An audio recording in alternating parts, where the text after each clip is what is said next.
good afternoon. Thanks for joining us here on The Big Story. I'm Afrida Rahman Ali. There are three big issues that we are going to look at with regards to social media giants and OTT platforms operating in India. The government of India seems to be at loggerheads with Facebook and Twitter and also WhatsApp over the new rules which have not been complied with. That's the first issue. The deadline for these media platforms to adhere to the government rules ends today, and it now appears that none of these social media giants have bothered to comply with the rules that have been set by the government of India. That's the first issue. But we also have the other important issue of how the Delhi police actually landed up at Twitter's door last evening, at the Twitter India office door last evening. That sparked off a big political slugfest, because now it seems that Twitter has drawn the ire of the central government for tagging some of the tweets as manipulative tweets on the social media platform of Twitter. That seems to have sparked off this action on the part of the Delhi police, who arrived at the door of Twitter India offices. That has again evoked strong reactions from political parties. We'll also look at the third issue of how the WhatsApp policy, privacy policy, is something that is being questioned after WhatsApp was clear that data will be shared with parent company Facebook, something that again drew a lot of backlash from users as well as the central government alike. So why is WhatsApp being adamant on sharing data with the parent company, saying that since India does not have a data protection plan bill as of now, they are free to do this? So those are the contentious issues, viewers. Let me also bring to our viewers notice that today there's another development that has happened after what we saw last night. Today we are reporting this case of how the Delhi police has served notices to Congress social media department head Rohan Gupta and national spokesperson MV Rajiv Gowda, who is also part of the research head of the party. The party leaders have been asked to come and record their statement before the Delhi Police Special Cell. So there are two kinds of action that Delhi Police has taken. Arrived at Twitter India office asking for the grievance officer. They say that their mails are not being responded to adequately. And now this action of serving notices to some of the Congress leaders, especially those who deal with social media. So those are the issues in hand. Let me introduce JP and Nikhil Pahwa, editor of Media Nama, joining me on The Big Story. Thank you so much, gentlemen, for joining us. Coming to you first, Tuhin, let's begin with the issue of, is the centre trying to arm twist the social media giants? Because on the surface, from the optics, that is what it looks like. Now, these are global social media giants. They have their own SOPs and their way of operating. They are not bound so much by the rules in India. Of course, you may say that they have big stakes in India. Are you trying to use that as your bargaining power to arm twist the social media giants? Frida, let me put certain things in perspective for you. Number one, Twitter per se is a medium. It is an intermediary. As such, it has limited mandate to decide what is manipulated media. And that decision certainly cannot be made on the basis of one police complaint lodged by one political party somewhere. That's number one. Number two, there is a certain obvious chicanery insofar as the operations. But why would Twitter act at the behest of the Congress, Tuhin? That is simply that is not something that is convincing. Are you saying that Twitter is acting on the behest of Congress party? Why would that be? Congress, not just the Congress. I wish you had allowed me to complete my point. Not just the Congress. It is acting perhaps at the behest of international state. And I'll tell you why. There is a very obvious chicanery which is visible in the operations of Twitter India, especially in the behavior of Manish Maheshwari, who is supposed to be the MD of Twitter, who yesterday, went on to say that the company he's operating in India is separate from the US entity. But in the past, we have seen several instances of him sermonizing the country on how he's going to completely remove hate speech from Twitter. So if he had such limited mandate over content, which he now claims, it is obvious that he took his dictation from the US, which makes the situation all the more scary. Is the US deep state now going to decide India's political discourse, India's political preferences? We have seen that happening to a lesser extent in US, and should we allow that to happen in India? But more importantly, any foreign company or any global company, when they are operating in India, why should they get impunity from conforming to Indian compliance norms? I mean, tomorrow, would you be fine with an automobile company or a telecom company repeatedly hoodwinking the government and not complying to the compliance norms which have been clearly laid out to them? So why should we allow Twitter to do that? No, but there is another element here, Tuhin. Let's not miss out the user angle. Let's not miss out on what people who are using these platforms want in this. They also want a certain amount of freedom of expression. They do not want the government to interfere and decide on the rules of the game when it comes to social media. Isn't that true? Of the freedom of expression debate is an entirely different debate. Let me, if you have to draw a parallel, let me draw a parallel with this. We have seen several Congress handles and several, opposition handles post certain dead body pictures in the Ganges, many of which are now, found out to be from 2015 and 2012. Has Twitter shown the same alacrity in labeling them as manipulated media? It's about the alacrity which Twitter has selectively shown in the toolkit case, which reeks of malafide intent. Okay. Okay, that's a strong point you're making, that Twitter's action reeks of malafide intent. You are also perhaps suggesting, Tuhin, that Congress has some sort of an international clout which is together, into this kind of action that is now, according to you, visible in terms of malafide action. And you are saying very selectively some posts are being tagged as manipulative on Twitter. I understand the examples that you're giving us. Let me bring in Nikhil as well. Tuhin, I'll come back to you. Nikhil Baba, isn't it true that, Facebook and Twitter has not appointed a grievance officer yet, a resident grievance officer? The government of India is well within its rights to at least ask for a resident grievance officer that can address the concerns of the users. The social media giants have failed to do so. The chief compliance officer or the nodal contact person, these are valid reasons. The government has valid reasons to ask for these points person, so to speak. Now, why would the social media giant defy these orders, not follow any of these rules, and then say, well, you don't, and there's a tacit admission also in that when they say, well, you don't have a data protection law yet. That doesn't mean that they can, go about doing what they like without following the rules in the country that they are operating in.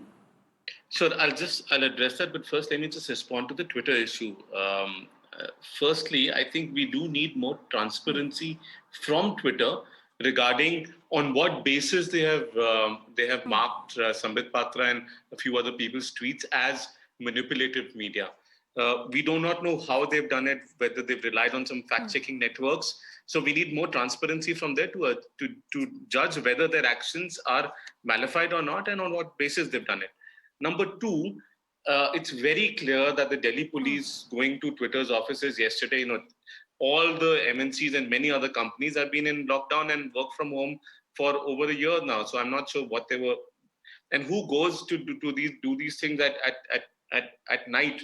It was, and with the media in tow.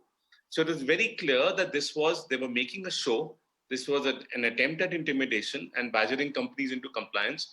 It seems that this was meant for media consumption so that it makes it to TV. And people think that the government is trying to do something here. Or the Delhi police is trying to do something. They were showing that they're doing something.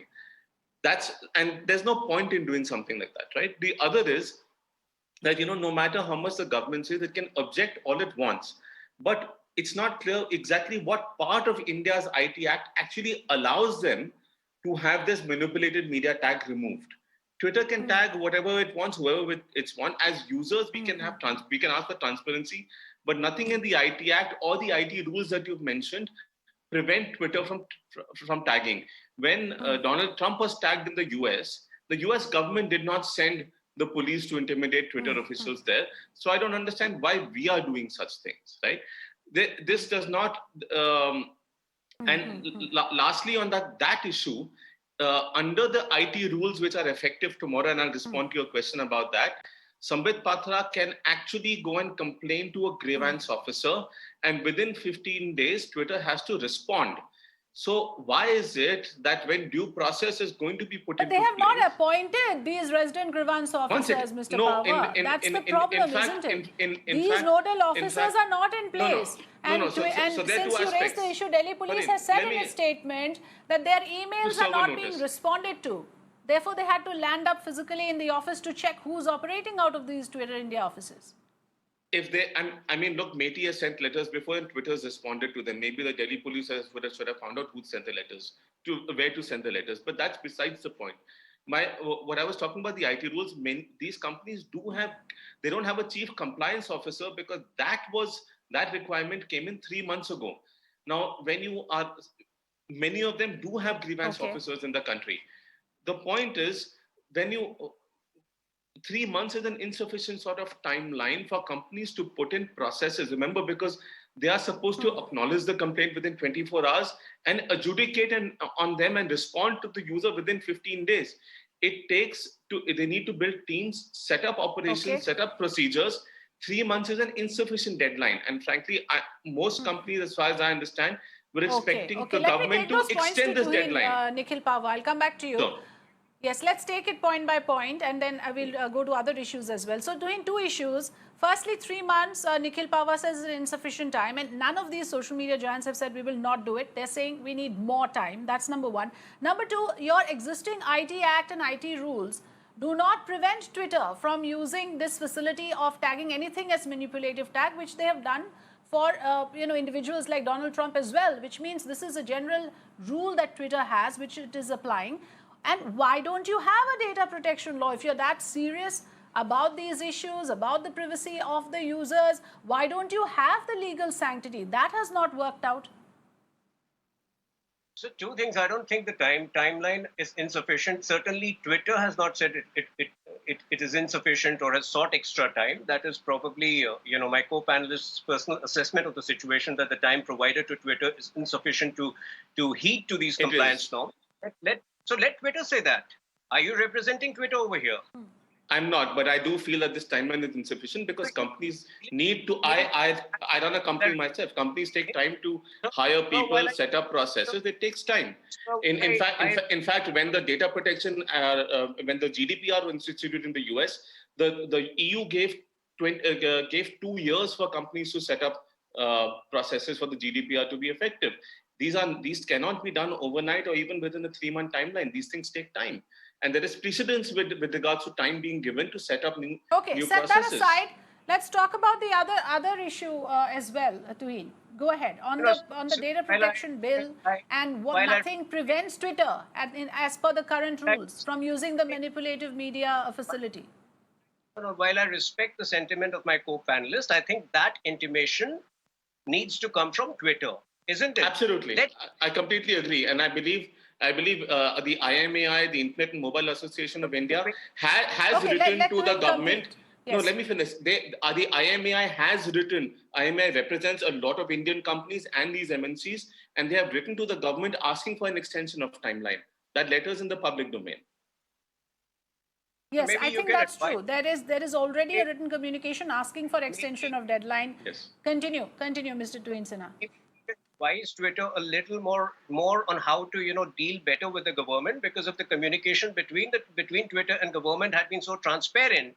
I don't think we would be anyway debating this issue. Number two, it's about the issue of selectivism in these tags.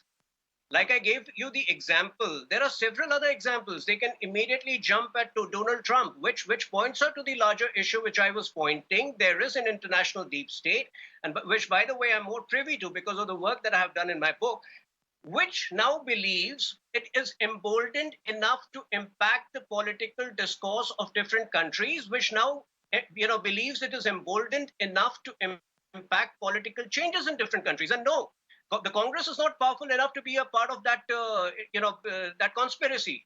They would much rather support any of the anti-forces in the country which can upset a strong regime. And it's a fact. Anyway, I don't want to deviate from the point. The larger point remains the very obvious selectivism in the approach of Twitter, which is more than obvious. Okay. Larger selectivism in Twitter's approach. Nikhil Pava, first let's Yes. explain to our viewers what purpose does it serve to have something of this nature, manipulative tag when we call it. Because it's very important to understand that it cuts both ways, isn't it? Why would Twitter not give that freedom of expression to both sides? Why does it intervene in certain cases? How has it helped in the past? Right. So, in fact, I would agree with Tuhin on the point regarding there being a need for more transparency. We need more transparency from Twitter. We also need more transparency from the Indian government, especially the Ministry of Electronics and Information Technology, which has not released into the public domain all the letters that it has been sending to social media entities. We've got some of them via RTI. I don't understand why there isn't transparency from them from the get-go regarding publishing that information. Secondly, sorry, what was your second question? No, I was asking about the manipulative tag, which has become such a big matter of public discourse today. Why does Twitter use it in the first place? How has it helped people? What purpose has it served? So, in fact, if you remember a few years ago, Mr. Ravi Shankar Prasad had repeatedly written to WhatsApp regarding fake news on the platform. He had talked about the prevalence of misinformation and fake news that was impacting lives of people online, lives of Indian citizens. Globally, fake news and misinformation has been a big challenge, and therefore there is the International Fact-Checking Network, which has come together with reputed media organizations that debunk information. Now, since platforms like Twitter and Facebook are the largest disseminators of this information, as in users publish these news articles and links, including fake news, on those platforms, using information typically from the International Fact Checkers Network. But then, Nikhil Pava, what do we do when one party says it's being used selectively? What is the redressal for that? Because there's a concern here. You heard Mr. Tuhin Sinha saying this is being used selectively against one side. Absolutely. What do we do about that when such concerns are raised? Which is where I completely agree. We need more transparency from Twitter in terms of how they've gone about marking these tweets as manipulated media. But just to finish my point, these platforms rely on the fact-checking networks to disclose and to determine or to showcase whether something is misinformation or not. They don't censor it, but they let users be informed that this is incorrect communication or this is fake news. So that's how platforms deal with it in general. We need to have these tags for users to know whether the information they're reading is right or wrong, because quite often when a friend of ours tweets it or a friend of ours says it, we tend to believe it without exercising our own judgment, even though we should know better. So it's about enhancing that media which can be trustworthy versus that which is suspect. How they determine what is suspect, we need more transparency. Okay, last word, Mr. Tuhin Sinha. I need to close the conversation. I'm afraid this is a limited duration discussion. So, Tuhin, over and above what Nikhil Pava said, he's saying there is a mechanism in place. There is a fact-checking process that is done by Twitter. Now, you are saying that, well, it doesn't have credibility. You're free to, believe so. But, if you go by track record, and I recall this clip that Sambit Patra had put out on a speech of Arvind Kejriwal, which he later deleted. It was tag manipulative tag, and Mr. Patra himself deleted it later because it clearly was juxtaposing things in a way to convey a certain message deliberately to go with his party line, perhaps. So it's not as if, we don't have those instances to support that there have been genuine cases where this manipulative tag was used and it has been exposed.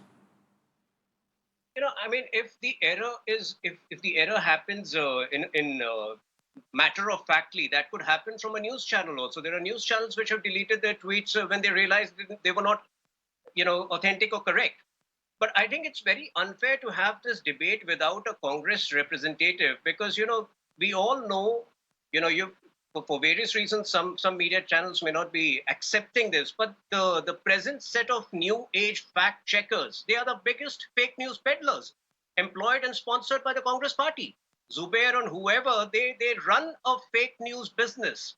Number two, Soumya Verma, the person who's supposed to be the original content creator of the toolkit and who very clearly worked for a Congress MP, Rajiv Gowda, and who immediately deleted all her social media accounts from that day onwards. This again very clearly points to political complicity involving the Congress.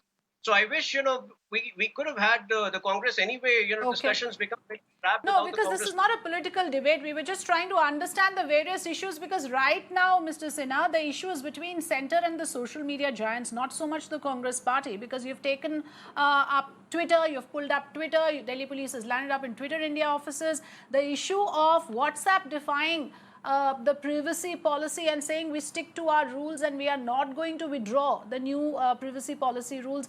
All of that is more to do with the government policy and the social media giant, which is why we don't have a Congress representative. This was never meant to be a political debate. But anyway, thank you so much, Mr. Nikhil Pahwa and Tuhin Sinha, for joining us this afternoon on The Big Story.